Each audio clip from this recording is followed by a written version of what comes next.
புதுசா ஒரு தற்கூரி ஒண்ணு வந்துருக்குது. இப்ப மகளிர் விழா வந்து நடத்திட்டு இருக்கிறாப்ல. 20-25 வருஷம் கல்யாணம் பண்ணி கூட வாழ்ந்த பொண்டாட்டி என்னால இவன் கூட வாழ முடியாது, என்ன அத்து விட்டுருங்க அப்படின்னு போய் நீதிமன்றத்துல மனு கொடுக்கறாங்க. இன்னைக்கு மேடையில் என்ன பேசுறான் அப்படின்னா அதெல்லாம் அவ்வளவு ஒருத்து இல்ல. கட்டின பொண்டாட்டி கண்ணீருங்க அம்பலயமா போய் நீதிமன்றத்துல மனு கொடுத்துக்கிட்டு இருக்குது, என்ன அத்து விடுங்கன்னு. அதை பார்க்க இவருக்கு ஹர்ட் ஆகலையாம். இவங்க வந்து ஆள் கொடுத்து ஒரு ட்வீட்டுக்கு 25 ரூபாய் செலவு பண்ணி அவனுக்கு கட்டின பொண்டாட்டிய கட்ட வார்த்தையில திட்டுறது. ஐயோ, ஒவ்வொரு கட்சி தலைவரையும் கூப்பிடுறான், நான் வாங்க ஆட்சியில பங்கு தரேன், அதிகாரத்திலையும் பங்கு தரேன். எப்ப நீ ஆட்சியிலும் பங்கு அதிகாரத்திலும் பங்கு எல்லாம் கொடுக்க வேண்டாம். உன் ஒய்ஃப் கேக்குறாங்க, வீட்டுல என்ன வந்து மனைவியா இருக்க விடு அப்படின்னு வீட்டுல பங்கு கேக்குறாங்க, அந்த பங்கையாவது கொடுக்கலாம்ல. எதை கூப்பிட்டு கேட்டாலும் திமுக திமுக திமுக. உன்னுடைய மனைவி 20-25 வருஷம் உன் கூட வாழ்ந்தவங்க, எனக்கு வந்து டிவோர்ஸ் கொடு அப்படின்னு கேக்குறாங்க. இதுக்கு திமுக தான் காரணம் அப்படிங்கிற. இதுக்கு எப்பறம் திமுக காரணமா இருக்க முடியும்? உன் குடும்பத்துக்குள்ள புகுந்து உன் மனைவியை மிரட்டி இப்படி டிவோர்ஸ் ஷூட் பண்ற அளவுக்கு திமுகவை செய்ய விட்டு அப்ப நீ வீட்டுல என்னதான் பண்ணிட்டு இருக்கிற? இந்த புச்சட்னி மோகன் ஒருத்தர் இருப்பான், அவன் தான் சொல்றான், அவரு எந்த அளவுக்கு அமைதியான நபர்னா வீட்டுல வெறும் செவுத்துக்கு முன்னாடி சேர போட்டு உட்காந்து அப்படியே 4 மணி நேரம் பாத்துக்கிட்டே இருப்பாரு. ஐயா, நான் தெரியாம கேக்குறேன், நல்ல மனநலையில இருக்கிற ஒருத்தன் வெறிஞ்சவிட்ட 4 மணி நேரம் உட்காந்து பார்க்க முடியுமா? அப்ப அந்த அளவுக்கு ஒருத்தன் வேலையத்து போய் உட்கார்ந்து இருக்கிறான்னா இவன்லாம் நாளைக்கு ஆட்சி பொறுப்பு ஏற்றி இருந்தானா எப்படி இருக்கும்? இவன் வந்து வண்டியில இப்படி போறதும் போட்டோ எடுக்க வந்து 2 பையன் வந்து இப்ப ஐசியூல இருக்கிறான். அதுல ஒரு பையன் வந்து என்ன கண்டிஷன் என்ன நிலைமைன்னே தெரியல. அவங்க அப்பா அழுகிறாரு. இவனை நம்பி இவனை பார்க்க போன ஒருத்தன் விழுந்து உசுருக்கு போராடிக்கிட்டு இருக்கான். அப்பயே அவன் போய் பார்க்கல. ஆனா முந்தானேத்து ஏஜிஎஸ் பட நிறுவனத்துடைய இல்ல திருமண விழா, அதுல ஜோடியா இங்க இருந்து பிரைவேட் ஜெட்டை எடுத்துட்டு போய் கீர்த்தி சுரேஷ் கல்யாணத்தை அட்டன் பண்ண முடியுது. இங்க இருந்து வண்டி புடிச்சிட்டு போய் கீர்த்தி சுரேஷ் வீட்டு பொங்கல் ஃபங்க்ஷன் அட்டன் பண்ண முடியுது. ஆனா உன்னை பார்க்க வந்து உயிருக்கு போராடிட்டு இருக்க ஒரு பயலை உன்னால பார்க்க முடியல. இன்னைக்கு ரவுண்டா அவரை பார்க்க போய் செத்தவங்களோட எண்ணிக்கை 50. கட்சி ஆரம்பிச்சு முழுசா 3 வருஷம் முடியல, அதுக்குள்ள 50 பேரை கொண்டுட்டாங்க. ஆனா இதே தமிழ்நாட்டுல இதே திராவிட மாடல் அரசு நான் முதல்வன் ஒரு திட்டம் கொண்டு வந்து இந்த வருஷம் யூபிஎஸ்சில, அதாவது IAS IPS IFS அதிகாரிகளாக ஆவதற்கு எழுதக்கூடிய பரீட்சையில 60 பேர் தேர்வாயிருக்கிறாங்க. அதுல 56 பேரு நான் முதல்வன் திட்டத்துல படிச்சு பயன்பெற்றவர்கள். இந்த பரப்புரை கூட்டம் ரொம்ப சோகம், கடுமையான மன உளைச்சலுக்கு இடையில தான் நடந்துகிட்டு இருக்குது. ஏன் அப்படின்னா திராவிட முன்னேற்ற கழகத்தின் அறிவிக்கப்படாத கொள்கை பரப்பு செயலாளர், பிரச்சார பீரங்கி, கருத்தியல் போராளி ஆரியன், இங்கிலீஷ் ஆரியன், மேதகு ஆளுநர் அவர்கள் நம்ம எல்லாம் விட்டு பிரிந்து விட்டார். பிரிந்து விட்டார்னா நம்ம ஸ்டேட்டை விட்டு பிரிஞ்சுட்டார். அவருக்கு இறுதி மரியாதை செலுத்தி, இதுவும் தப்பாவே இருக்குது, இறுதி மரியாதை அப்படின்னா தவறா எடுத்துக்கொள்ள கூடாது. இறுதியாக இந்த ஸ்டேட் விட்டு போறாரு அப்படிங்கிற அடிப்படையில முதல்வரும் மரியாதை செலுத்தி முடிச்சிருக்கிறாரு. அதெல்லாம் ரொம்ப சோகமா இருக்குது. ஏன்னா தொடர்ந்து திராவிட முன்னேற்ற கழகத்துக்கு பிரச்சார பீரங்கியாக இருக்கக்கூடியவர்கள் திராவிட கருத்தியலை மக்களிடையே ரொம்ப இலகுவா, அது எந்த இடமா இருந்தாலும் சரி, ஒரு கல்வி நிறுவனங்களுக்கு போனாலும் சரி, இல்ல ஆன்மீக தளத்துக்கு போனாலும் சரி, நம்ம திராவிட இயக்க கருத்துக்களை கொண்டு போய் சேர்க்கறதுக்கு வழிவகையா இருந்தவங்க நம்ம ஆளுநர் ரவியும் நம்ம வாய் இழுத்து கையெழுத்து படுத்திருக்கிறார்ல ஐயா H. ராஜா, அவங்க 2 பேரும் தான் தொடர்ந்து இந்த மாதிரியான சறுக்கல்களை சந்தித்திருக்கிற இந்த சூழ்நிலையில தான் இந்த பரப்புரை கூட்டம் நடந்துகிட்டு இருக்குது. அதுவும் அவரு ரவி போற ஊர் தான் போர்க்களமா இருக்குது. எங்க போறாரு அப்படின்னா மேற்கு வங்கத்துக்கு ஆளுநரா போறாராம். அதாவது நம்ம மு.க. ஸ்டாலின் வந்து ரொம்பவும் நாகரிகமான அரசியல் நாகரிகத்தின் உச்சம். அவர் ரொம்ப டீசெண்டா டீல் பண்ணுவாரு. வர வச்சு போட்டு புடலில் தான் அடிப்பாரு. ஆனா வந்து மேற்கு வங்க முதல்வர் வந்து அப்படி கிடையாது. அந்த மாதிரி ஒரு ஒன்றிய அமைச்சர் கூட்டத்துக்கு கூப்பிட்டு உட்கார வச்சு, எனக்கு இப்ப வர்றதுக்கு மூடு இல்ல, அதனால அதிகாரிகிட்ட பேசிட்டு போக சொல்லு அப்படின்னு விரட்டி விட்ட பீஸ் அவங்க. நல்ல ஆள்கிட்ட தான் போய் மாட்டி இருக்கிறாப்புல. ஆளுநர் RN ரவிக்கு வந்து ஒரே ஒரு வேண்டுகோள் தான், உங்களுக்கு அப்படி அங்க இருக்க பிடிக்கல, எனக்கு அங்க வந்து ரொம்ப குறையுது, என் சுயமரியாதை ரொம்ப சீண்டப்படுது, அது உங்களுக்கு இல்ல, ஒருவேளை சீண்டப்பட்டு வரணும்னு முடிவு பண்ணிட்டீங்கன்னா தாராளமா தமிழ்நாட்டுக்கு வாங்க. ஏன்னா உங்களை நம்பிதான் இந்த எலெக்ஷனே நாங்க வந்து பிளான் பண்ணிருக்கிறோம். நீங்க பாட்டுக்கு பொஸ்க்குன்னு இப்படி போனதே மன வருத்தமா இருக்குது. இப்ப வந்து நம்ம தலைப்புக்கு வருவோம். என்ன முழக்கம் முன் வச்சிருக்கிறாங்க இந்த பரப்புரை கூட்டத்துக்கு அப்படின்னா, திமுக ஆட்சியை உறுதி செய்வோம், மதவெறி கூட்டணியை விரட்டி அடிப்போம். என்ன காரணத்துக்காக திமுக ஆட்சியை நம்ம உறுதி செய்யணும். ஏகப்பட்ட கட்சிகள் இருக்குது, ஏகப்பட்ட அமைப்புகள் இருக்குது, எல்லாம் இருக்கிறாங்க. புதுசா வேற பலரும் வந்து கட்சியில ஆரம்பிச்சிருக்கிறாங்க. மேடைக்கு மேடை, ஊருக்கு ஊர் போய் கஷ்டப்பட்டு மனப்பாடம் பண்ணி ஒரே மாடுலேஷன்ல ஒப்பிச்சுட்டுலாம் இருக்கிறாங்க. அவங்களுக்குலாம் ஒரு வாய்ப்பு தரலாம் இல்லையா? அவங்களையும் சிஎம் உட்கார வைக்கலாம் இல்லையா? அப்படிலாம் இருக்கும்போது ஏன் இவங்களுக்கு கொடுக்கணும்? இப்போ மேடைக்கு மேடை போய் புதுசா ஒரு தற்கூரி ஒன்று வந்துருக்குது, ஆச்சரியக்குறி. அவருக்கு பிடிச்ச வார்த்தையிலேயே சொல்லுவோம். இந்த இப்ப மகளிர் விழா வந்து நடத்திட்டு இருக்கிறாப்புல, அதாவது 20-25 வருஷம் கல்யாணம் பண்ணி கூட வாழ்ந்த பொண்டாட்டி, ஐயா என்னால இவங்க கூட வாழ முடியாது, என்ன அத்து விட்டுருங்க அப்படின்னு போய் நீதிமன்றத்தில் மனு கொடுக்குறாங்க. அதை பத்தி பேசுற ஒரு அரசியல் பொறுப்புள்ள தலைவர் இன்னைக்கு மேடையில் என்ன பேசுறான் அப்படின்னா, அதெல்லாம் அவ்வளவு ஒர்த்து இல்லை. இதுக்காக நீங்க போராடி, இதுக்காக நீங்க சிரமப்பட வேண்டாம். ஏன்னா யார சொல்றான், அவங்க கட்சிக்கார அந்த தற்குறிகள் இருக்காங்கல்ல, அவங்க வந்து கடந்த ஒரு வாரமா போட்டு விஜயின் மனைவியை அபியூஸ் பண்றானுங்க. அவன் சொல்ற வார்த்தையெல்லாம் நம்ம மேடையில சொல்லி பேசவே முடியாது. அவ்வளவு கேவலப்படுத்தி, அவ்வளவு கொச்சைப்படுத்தி ட்விட்டர்ல, பேஸ்புக்ல, சோசியல் மீடியால எழுதிட்டு இருக்கான். அதை பார்க்கும்போது இவருக்கு ஹர்ட் ஆகுதான். இது இப்ப மேடையில பேசியிருக்கான் ஒரு 10 நிமிஷத்துக்கு முன்னாடி. நீங்க இப்படியெல்லாம் சிரமப்படுறது எனக்கு வந்து ஹர்ட் ஆகுது, அதனால நீங்க வந்து கவலைப்படாதீங்க, நான் பாத்துக்கிறேன். கட்டின பொண்டாட்டி கண்ணீருங்க அம்பளையமா போய் நீதிமன்றத்துல மனு கொடுத்துக்கிட்டு இருக்குது, என்ன அத்து விடுங்கன்னு. அதை பார்க்க இவருக்கு ஹர்ட் ஆகலையாம்.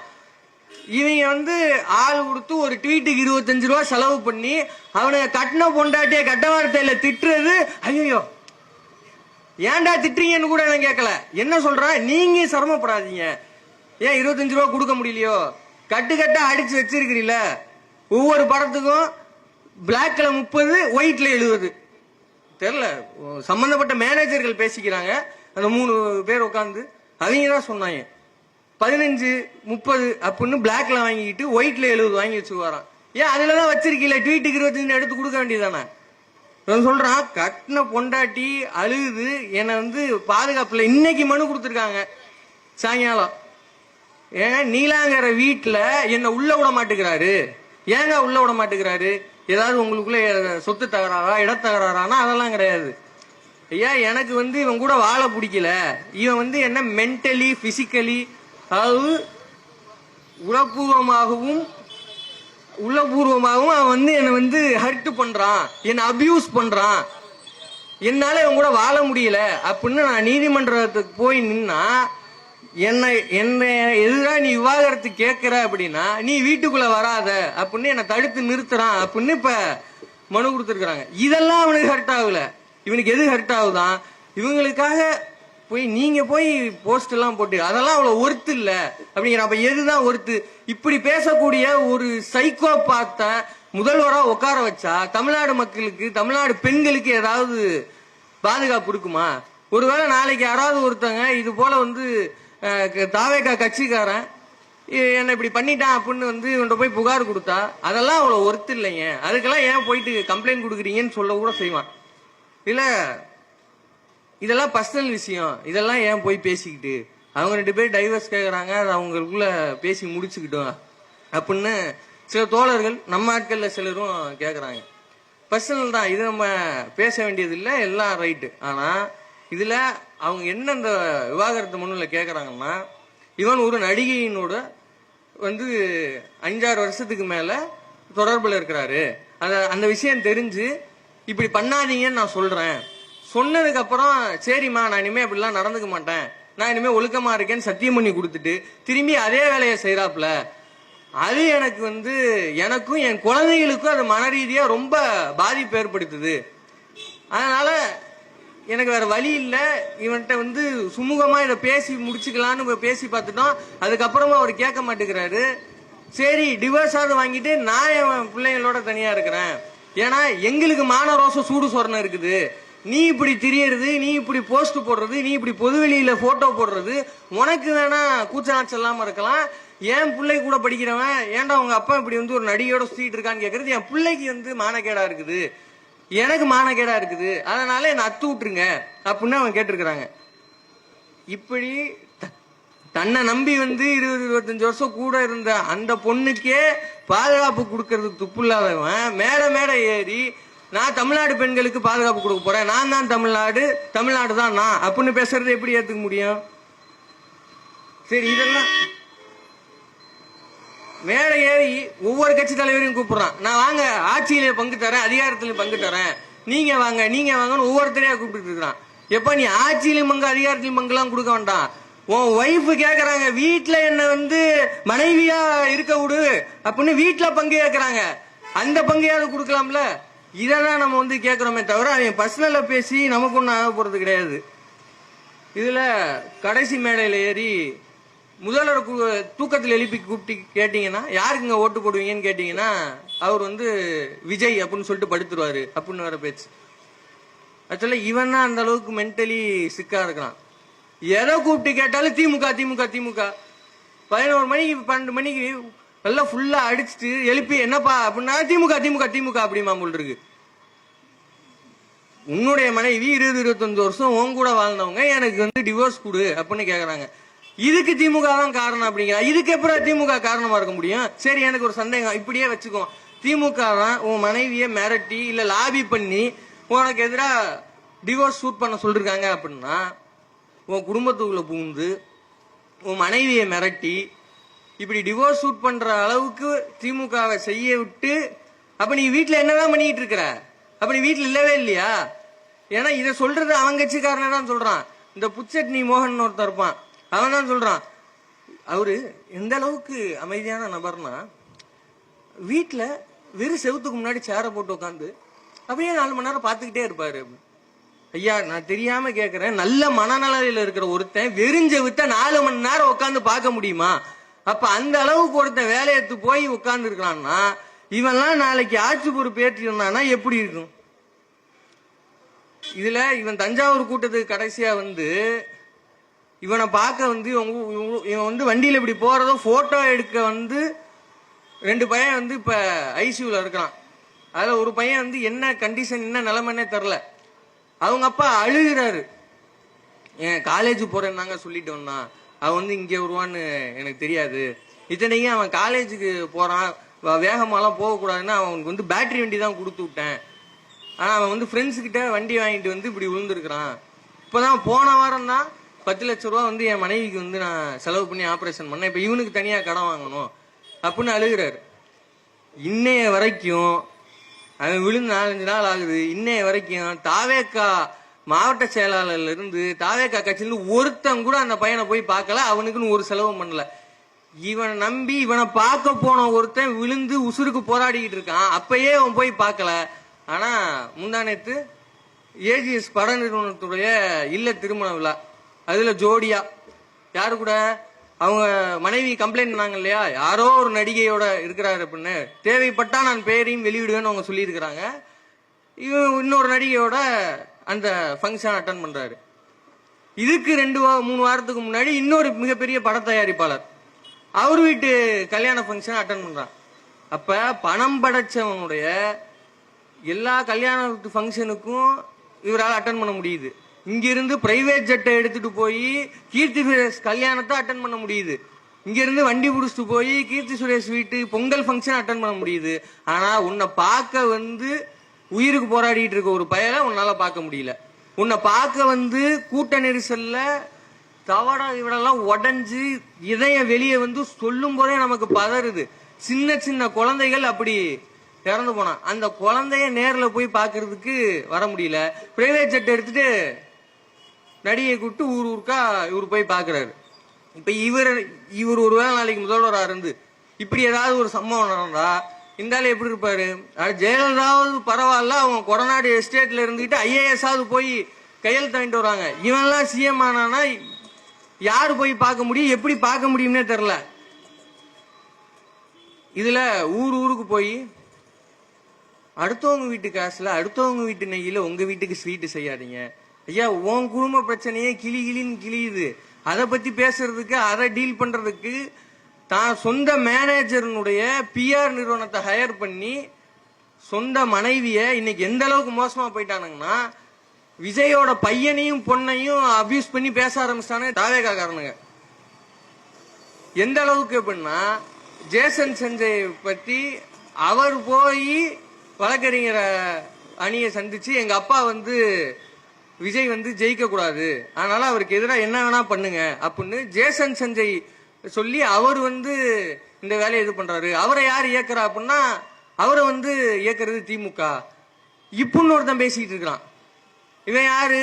இதே ஆளுதான் விஜயும் திரிஷாவும் ரொம்ப நாளா தொடர்புல இருக்கிறாங்க அப்படின்னு முதல்ல பொதுவெளியில சொன்னவன் இன்னைக்கு முழுக்க முழுக்க தாவேக்காட்ட பணம் வாங்கிட்டு தாவேக்க ஆதரவாளராக பேசிட்டு இருக்கிறான். இப்ப இப்படியான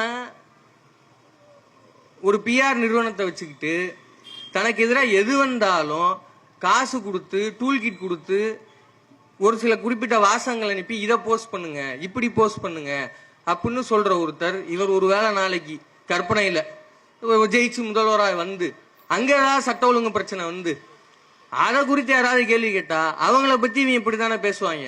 இப்படிப்பட்ட ஒருத்தர் நமக்கு முதல்வரா வேணுமா? இப்ப அடுத்ததுக்கு வருவோம். இப்ப தாவேகா லட்சணம் தான் இப்படி இருக்குது.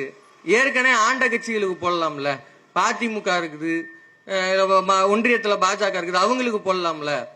அப்படின்னா அதிமுக இன்னைக்கு அதிமுகவா இருக்குதா?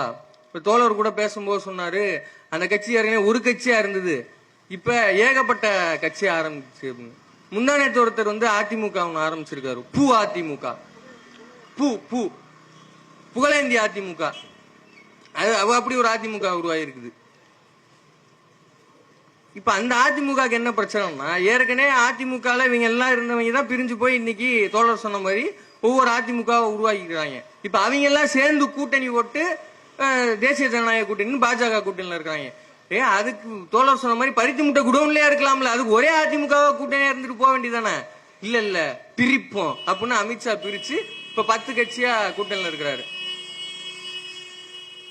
மோடி தமிழ்நாட்டுக்கு வரும்போதெல்லாம் அல்லது அமித்ஷா தமிழ்நாட்டுக்கு வரும்போதெல்லாம் கூட்டணி ஆட்சி அப்படின்னு சொல்லிக்கிட்டே இருக்கிறாரு. எடப்பாடியால துணிஞ்சு கூட்டணி ஆட்சிலாம் இல்லைங்க, அது வந்து அதிமுக ஆட்சியா தான் இருக்கும், நான் தான் சிஎம்ஆ இருப்பேன்னு கூட சொல்லுவதற்கு துணிவில்லாத நிலையில தான் இன்னைக்கு அதிமுகவும் எடப்பாடி பழனிசாமி இருக்கிறாரு. இப்படி உள்ள சூழ்நிலையில அவருக்கு திரும்பியும் வாய்ப்பை கொடுத்து அவர் முதல்வரானா மாநிலத்துக்கு தேவையான எண்ணத்தை வாங்கி கொடுப்பாரு அவரு. ஏன்னா இதே முன்னாடி ஆளுநர் வெளியேறப்ப அவரு வருஷத்துக்கு ஒரு தடவை வருவாரு, வந்து 2 நிமிஷம் நின்று படன்னு லெப்ட் ரைட்னு ஓடிடுவாரு. அப்படி ஓடி போனப்ப இவரு ஆளுநருக்கு சப்போர்ட் யாரு? எடப்பாடி பழனிசாமி. அவன் எதுக்கு வெளிநடப்பு பண்றான்? தமிழ் தாய் வாழ்த்துக்கு நான் நிக்க மாட்டேன்னு வெளிநடப்பு பண்றாரு ஆளுநர். அந்த ஆளுநருக்கு சப்போர்ட் எதிர்கட்சி தலைவர். அவங்க ஆளுநரை பேசவே விட மாட்டேங்கிறாங்க, இது வந்து திமுக வேணும்னே பண்ணுது அப்படின்னு அவரு. சரி இப்ப என்ன பிரச்சனை அப்படின்னா இவங்களுக்கு வந்து ஒன்றிய அரசை சரியா டீல் பண்ண தெரியல. நாங்களும் தான் 5 வருஷம் ஆண்டோம், நாங்க எவ்வளவு நேக்கா நாங்க டீல் பண்ணோம் தெரியுமா? எதுக்கு எடுத்தாலும் நிதி தர மாட்டேங்கிறான் திமுக சொல்றான். அது அப்படி கேட்க கூடாதுங்க. அது அப்படியே லேசுவாக்குல அப்படி கேட்டு கையை சுத்திக்கிட்டே ஒரு ஊத்தாப்பம் போட்டுக்கிட்டே லேசுவாக்குல நீங்க கேட்டு அப்படியே வாங்கணுங்க. நான் எப்படி வாங்குவோம் தெரியுமா? நீங்க வாங்கினதான் பார்த்தோமே, தவழ்ந்து டேபிளுக்கு அடியில தவழ்ந்து சிஎம்ஆ வாங்கினது, அதுக்கப்புறம் பல டெண்டர்கள் உங்க சம்பந்திக்கு வாங்கினது, அதெல்லாம் தான் பார்த்தோமே. அப்ப இப்படி இருக்கிற ஒருத்தர் இல்லைங்க, பாஜக தலைவர்களே சொல்றாங்க, அமித்ஷாவே சொல்றாரு, இங்க சிஎம் கேண்டிடேட் எடப்பாடி பழனிசாமி தான், அவருதான் சிஎம், அவருதான். ஆனா ஆட்சி நாங்க பண்ணுவோம், மாப்பிள்ள அவரு தான், அவர் போட்டிருக்க சட்டம் என்னது அந்த மாதிரிதான், சிஎம் அவரு தான், ஆனா ஆட்சி வந்து எங்க ஆட்சியா தான் இருக்கும். இதுக்கு சிறந்த உதாரணம் தோழர் முன்னாடியே பேசும்போது சொன்னாரு நிதிஷ்குமார். இப்ப தமிழ்நாடு எப்படி ஒரு சமூக நீதி மன்னோ அதே போல பீகார்லயும் அரசியல் வந்து சமூக நீதி அரசியல் தான். அங்க மக்கள்கிட்ட அந்த அரசியல் தான் பேசி வந்திருக்காங்க, அங்க அப்படிதான் நடந்தது. இப்போ ஒரு 3-4 மாசத்துக்கு முன்னாடி அங்க தேர்தலும் முடிஞ்சது.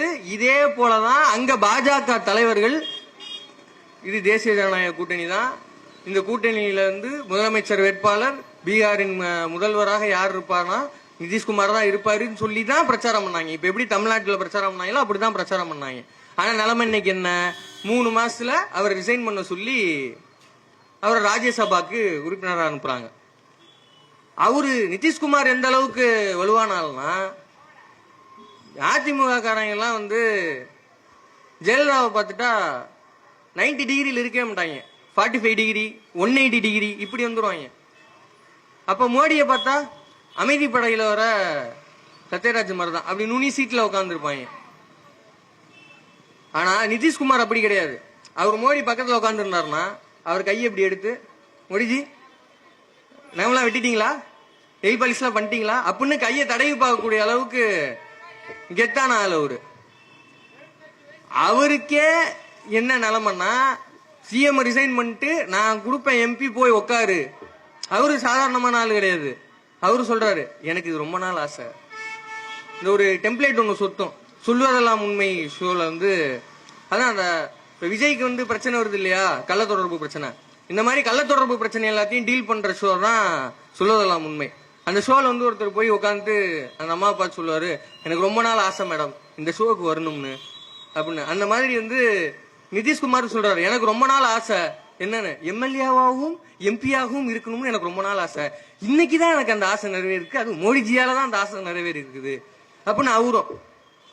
இதுல வந்து நம்ம காமெடியெல்லாம் தாண்டி கவனமா பார்க்க வேண்டிய புள்ளி என்னன்னா, இவர் தான் எங்களுக்கு முதல்வர் வேட்பாளர், இவர் தான் ஜெயித்தால் பீகாரை ஆழ்வார், பீகாரி ஆள்வது ஒரு பீகாரியாகத்தான் இருப்பார் இப்படின்னெல்லாம் சொல்லி பிரச்சாரம் பண்ண அந்த பாஜக 3 மாதத்துல மிரட்டி உருட்டி அவரை ரிசைன் பண்ண வச்சு அவரை வந்து எம்பியா அனுப்புது. பீகாரில் இத்தனை ஆண்டு காலமும் பாஜக ஆண்டதே கிடையாது. கூட்டணியில் இருந்திருக்கலாம், ஆனா பாஜக முதல்வர்னு ஒருத்தர் இருந்ததே கிடையாது. பாஜக சிஎம்னு அங்க வரலாறே கிடையாது. ஆனா முதல் முறையாக நிதிஷ்குமாரை உருட்டி மிரட்டி அவரை எம்பி ஆக்கி இப்ப அங்க ஆட்சியை பிடிச்சிருக்குது. இததான் 3 மாசத்துக்கு முன்னாடி ட்விட்டர்ல டீக்க அப்படின்னு ஒரு ஐடி, அவர் இதையத்தான் சொன்னாரு. இப்ப தேசிய ஜனநாயக கூட்டணி, அதுவும் அதிமுக தலைமையில் தமிழ்நாட்டில் கூட்டணின்னு சொல்றாங்க. இது கண்டிப்பா அதிமுக ஆட்சியா இருக்காது, ஜெயிச்சு வந்தா ஆள போறது பாஜகவா தான் இருக்கும். கண்டிப்பா 3-4 மாசத்துல எடப்பாடி ரிசைன் பண்ண வச்சுட்டு அங்க பாஜக முதல்வரை கொண்டு வந்து உட்கார வச்சிருவாங்க அப்படின்னு ஒரு ட்வீட் போடுறாரு. இதுக்கு அதிமுகனுடைய சட்ட அணி இருக்கும் இல்லையா, வழக்கறிஞர் அணி இருக்கும்ல, வழக்கறிஞர் அணி செயலாளர் இன்பதுரைன்னு ஒருத்தர், அவர் இப்ப எம்பி, அதனால மரியாதையா தான் பேசணும். அவர் வந்து வழக்கு தொடுக்கிறார், எடப்பாடி பழனிசாமி குறித்து அவதூறு, அவர் எப்படி நீங்க இப்படி பேசலாம் அப்படின்னு. இப்ப இதையும் பொருத்தி பாருங்க. அந்த டீ கடைக்காரர் சொன்னது ஏதாவது தப்பா இருக்குதா, அவர் மேல இதுக்கு வழக்கறிஞர் வழக்கு, அந்த வழக்கு ஒன்றும் நிக்கலன்னு வச்சுங்களேன். ஏன்னா அதிமுகவுக்கு ஒரு வரலாறு இருக்கு. என்ன சொல்லி வழக்கு எடுத்துட்டு போனாலும் கோர்ட் மூந்திலேயே செவிட்டி அடிச்சு ஒரு 2 லட்சம் ரூபா 3 லட்சம் ரூபா ஃபைன் போட்டு போ, ஃபைன் கட்டிட்டு போ அப்படின்னு சொல்லுவோம். ஏன்னா இப்படிதான் அதிமுகவினுடைய ஃபேமஸ் அமைச்சர் சி.வி. சண்முகம், எங்கம்மா சின்னம்மா, அவர் எது சொன்னாலும் வந்து அவர் என்ன சொல்றாரு தமிழ்ல தான் பேசுவாரு. ஆனா அவர் என்ன தமிழ்ல பேசுறாருன்னு டிரான்ஸ்லேட் பண்றதுக்கு ஒரு டிரான்ஸ்லேட்டர் வேணும். இப்படிதான் ஒரு பிரஸ் மீட்ல பேசுறாரு. அவர் ஒரு வழக்கம் போல திமுக அது இது அப்படின்னு பேசுறாரு. இதை வாங்கிட்டு போய் நம்ம பத்திரிகையாளர் நண்பர்கள் மாண்புமிகு அமைச்சருக்கே நேரிட்ட மைக்கு போடுறாங்க. ஐயா அந்த மாதிரி சண்முகம் அப்படி சொல்லியிருக்கிறாரு, இது உங்க கருத்து என்ன? அவரு பட்டுன்னு அடிச்சார், யோசிக்கலாம் இல்ல. 12 மணிக்கு முன்னாடி பேசினாரா 12 மணிக்கு அப்புறம் பேசினாரா, அவ்வளவுதான் மேட்ரு. 12 மணிக்கு முன்னாடி பேசினாருன்னா நம்ம பதில் சொல்லலாம், 12 மணிக்கு மேல பேசினாருன்னா அது அப்படியே கீழே போட்டு போயிருங்க. அவர் அப்பேற்பட்ட அமைச்சர். அவர் வந்து வழக்கு தொடுக்க போறாரு சுப்ரீம் கோர்ட்டுக்கு. என்ன வழக்கு அப்படின்னா, நலம் காக்கும் ஸ்டாலின் ஒரு திட்டம், அதுல ஸ்டாலினோட பேர் இருக்கக்கூடாது. ஏங்க ஸ்டாலின் பேர் இருக்கக்கூடாது, அது வந்து அரசு பணத்தில் நடக்குது, அதுல எப்படி அவர் பேர் வரும் அப்படின்னு ஒரு லாஜிக்கெல்லாம் சொல்லி கொண்டு போனா அரசியல் சண்டை போடுறதுக்கு வந்து கோர்ட் உங்களுக்கு இடமா அப்படின்னு மூஞ்சில செவிட்டி அடிச்சு ஒரு 2 லட்சம் ரூபாய் ஃபைனை கட்டிட்டு போ அப்படின்னு சொல்லிடுச்சு. அவரு ஃபைனை கட்டிட்டு வந்துட்டார். இப்படி ஒரு வரலாறு இருக்குது. ஆனா அதே சி.வி. சண்முகம் இப்ப என்ன சொல்றாருன்னா, 100 நாள் வேலை திட்டம்னு இருக்கு. அந்த திட்டத்துக்கு பேரு மகாத்மா காந்தி ஊரக வேலை வாய்ப்பு திட்டம். அந்த திட்டத்தின் மூலமா ஊருக்கு குறைந்தபட்ச கூலி ஆதார விலை இவ்வளவு அப்படிங்கிற நிர்ணயம் இருந்தது. இப்ப அத முதல்ல அமௌண்ட்டை குறைச்சாங்க, அப்புறம் மாநிலங்களுக்கு வழங்குற ஃபண்டை குறைச்சாங்க, அப்புறம் 100 நாளுங்கிறதையும் குறைச்சாங்க. இப்படி குறைச்சு கடைசியில எங்க வந்துட்டாங்கன்னா, மகாத்மா காந்திங்கிற பேர் அவங்களுக்கு எப்போதுமே மகாத்மா காந்திங்கிறது உறுத்திட்டே தானே இருக்கணும். ஏற்கனவே ஒரு மேடையில் பேசும்போது தான் மைனாரன் வந்து கோட் பண்ணி சொன்னாரு, இறந்த காந்தி நம் காந்தி, இருந்த காந்தி அவர்கள் காந்தி அப்படின்னு. அதனால வந்து அவங்களுக்கு காந்தினாலே ஒரு மாதிரி நெருடலால இருக்கும். இப்ப அந்த திட்டத்துக்கு பேரு மாத்திட்டாங்க, ராம்ஜி திட்டம். அதான் அதுல ஒரு விரிவுபடுத்தி வேற ஒரு பேர் வருது, அதை சுருக்குனா ராம்ஜி. அவங்களுக்கு எல்லாமே ராம் ராம் ராம்னு வந்தாதான் அவங்களுக்கு பிடிக்கும். ராம்ஜி அப்படின்னு திட்டம். எப்பா தலைவருடைய பேரு, ஒரு கட்சியினுடைய தலைவர் பேரு அரசு திட்டத்துக்கு இருக்கக்கூடாது அப்படின்னு கோச்சிட்டு கோர்ட்டுக்கு போனீங்க. இப்ப பாரு 100 நாள் வேலை திட்டத்துக்கு ராம்ஜி அப்படின்னு ஒரு கடவுளின் பேர் குறிப்பிடுற மாதிரி வச்சிருக்காங்களே, இதுக்கு நீங்க வழக்கு தொடுப்பீங்களா அப்படின்னு சி சண்முகத்துல கேட்டா, பொறுத்தவரை ஒரே கொள்கைதான், ராமன் ஆண்டாலும் எங்களுக்கு பிரச்சனை இல்லை அப்படின்னு முடிச்சுட்டு போயிட்டாரு. அதாவது அவர் என்ன சொல்ல வர்றாருன்னா, அதிமுக கொள்கை ரொம்ப சிம்பிள், ராம ஆண்டாலும் கவலை இல்லை, ராவண ஆண்டாலும் கவலை இல்லை, அதனால இதுக்கெல்லாம் நாங்க இன்னும் கவலைப்பட மாட்டோம், ஒன்னும் ஒரி பண்ணிக்க மாட்டோம் அப்படின்றாரு. இதோட இதையும் பொருத்தி பாருங்க, நாளைக்கு ஒருவேளை இதுவும் கற்பனையில அதிமுக கூட்டணி ஜெயிச்சு ஆட்சிக்கு வந்தா, எடப்பாடி ஆண்டாண்ணா அமித்ஷா ஆண்டாண்ணா எங்களுக்கு ஒரு பிரச்சனையும் இல்லை அப்படின்னு சொல்லிட்டு அவர் போயிருவாரு. அப்ப இவங்களை நம்பி எப்படி நம்ம ஓட்டு போடுறது? இதெல்லாம் தாண்டி இப்ப சமீபத்துல தமிழ்நாட்டுல மிகவும் கொடுமையா நடந்த பிரச்சனை திருப்பரங்குன்றம் பிரச்சனை.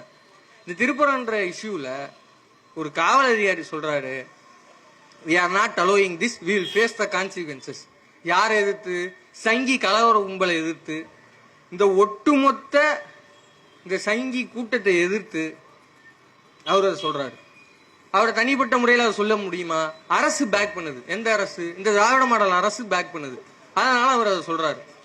இதை எதிர்த்து இந்த அதிமுகவை சார்ந்தவர்கள், இந்த தாவேகாவை சார்ந்தவர்கள் யாராவது ஏதாவது பேசி இருப்பாங்களா? யாராவது ஏதாவது முத்து ஊத்து இருப்பாங்களா? இதே திருப்பரங்குன்றம் அமைந்திருக்கிற சட்டமன்ற தொகுதியை சார்ந்த அதிமுக எம்எல்ஏ போய் ஆதரவு தெரிவிக்கிறார். யாருக்கு ஆதரவு அப்படின்னா, அங்க இருக்கிற பாஜக சங்கிகளுக்கு ஆதரவு.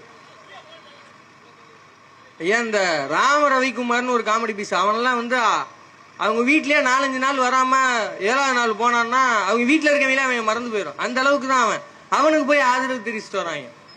அங்க இருக்கிற ராஜேந்திர பாலாஜி அவரு நேரடியா போய் முன்னாள் அமைச்சர், அவரு போய் ஆதரவு தெரிவிச்சுட்டு வர்றாரு.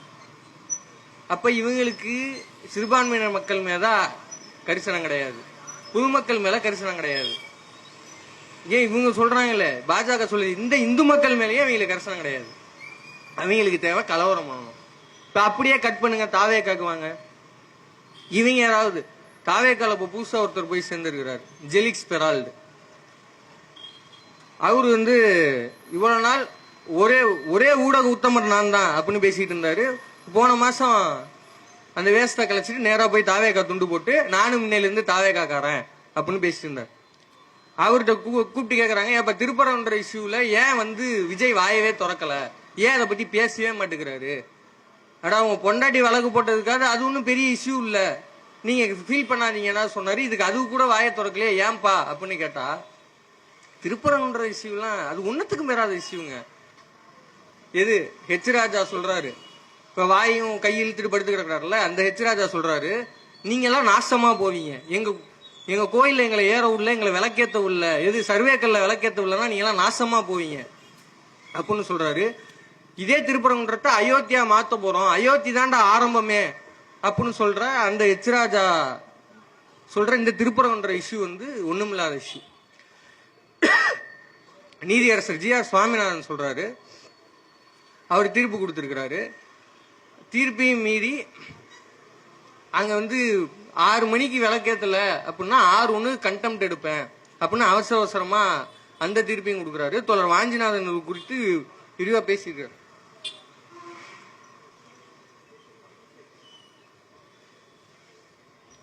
ஐயா வழக்கு தொடுத்தது அங்க விளக்கேத்தணும்னு தான், ஆனா நீங்க அங்க போற பாதையெல்லாம் இந்து அமைப்புகள் பயன்படுத்தணும்னு சொல்றீங்களே, இதெல்லாம் சரியில்லை அப்படின்னு அவரு அந்த வழக்கு குறித்தெல்லாம் பேசியிருக்கிறாரு. ஐயா இப்படி ஜுடிஷியரியிலிருந்து அரசியல் கட்சியிலிருந்து கலவர கும்பல் முழுக்க இப்படி பேசுது.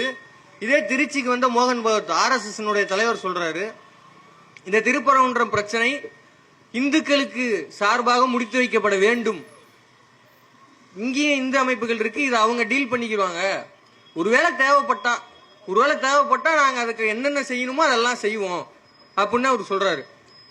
இவ்வளவு பிரச்சனைகள் இருக்குது, இவ்வளவு அழுத்தங்கள் இருக்கிற இந்த திருப்பரங்குன்றம் பிரச்சனை ஒண்ணுமில்லாத பிரச்சனை யாருக்கு? தாவேக்காக்கு.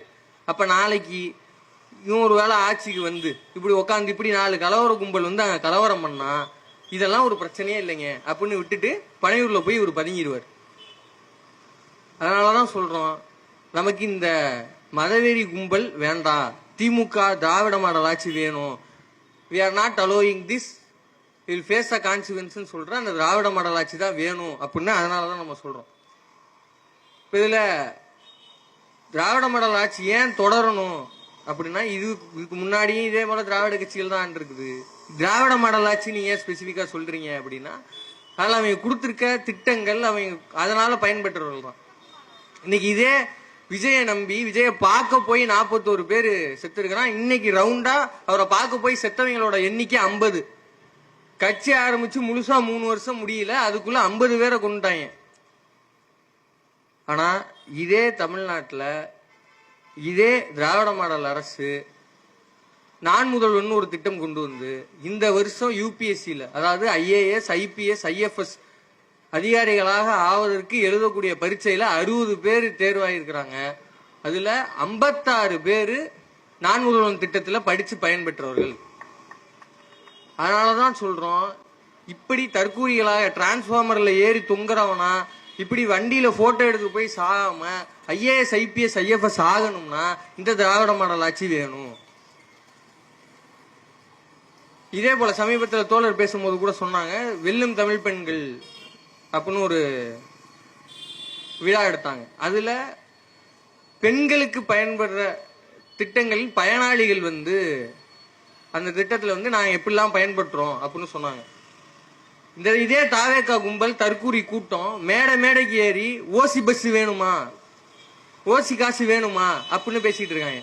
ஆனா அந்த மேடையில ஏறி பெண்கள் பேசுனது, பசங்க பேசுனது, உங்களுக்கு இந்த 1000 ரூபாய் பெருசா இல்லாம இருக்கலாம். கல்லூரிக்கு போற பசங்களுக்கு தமிழ் புதல்வன் திட்டத்துல 1000 ரூபாய் கொடுக்குறாங்க. இந்த 1000 ரூபாயை வச்சு நான் 10 நாள் 15 நாள் சாப்பிடுவேன், எனக்கு அது பெரிய காசு அப்படின்னு சொன்னாங்க. இப்ப இந்த தற்கூரி கும்பலா இல்லாம நம்ம வீட்டு பசங்க படிச்சு காலேஜ் போகணும், காலேஜ்ல வந்து பிரச்சனை இல்லாம டிராப் அவுட் ஆகாம படிக்கணும் அப்படின்னா நமக்கு இந்த திராவிட மாடல் ஆட்சி வேணும். அதே போல சமீபத்தில் போன வாரம் வந்து இந்த ஸ்போர்ட்ஸ் டிபார்ட்மெண்ட்ல இருந்து SDITல இருந்து ஒரு விழா எடுத்தாங்க. அதுல சாதித்த பெண்கள், ஆண்கள், மாற்றுத்திறனாளிகள் இவங்களை வச்சு ஒரு விழா எடுத்தாங்க. அதுல ஒரு பெண் பேசினாங்க. அதாவது அவங்க வந்து நம்ம தெருக்கல்ல போகும் பொழுது அந்த கயிறு குச்சி இதெல்லாம் கட்டி அதுல சில சாகசங்கள் செய்து யாசகம் பெறுறவங்க. அங்க இருக்கிற ஒரு பெண்ணை இனம் கண்டு அவங்கள கூட்டிட்டு வந்து அவங்களுக்கு தேவையான ஸ்டைஃபன் கொடுத்து அவங்களுக்கு தேவையான பிராக்டிஸ் கொடுத்து அவங்களை இன்னைக்கு வந்து வீராங்கனையாக மாற்றி இருக்கிறது இந்த திராவிட மாடல் அரசு. நமக்கு இதுதான் வேணும். விஜய்க்கு ஒரு பிரச்சனைனா நாங்க இத்தனை தங்கச்சிகள் இருக்கோம், தேவைப்பட்டா பொண்டாட்டியா கூட இருப்போம் அப்படின்னு நம்ம வீட்டு பெண்கள் பேசணுமா, இல்ல இப்படி சாதித்து ஜெயித்து வீராங்கனைகளாக ஆகணுமா அப்படிங்கிற வித்தியாசத்தை புரிஞ்சுக்கிட்டீங்கன்னா எந்த ஆட்சி வேணும் அப்படிங்கிறது நமக்கு தெரிஞ்சிடும்.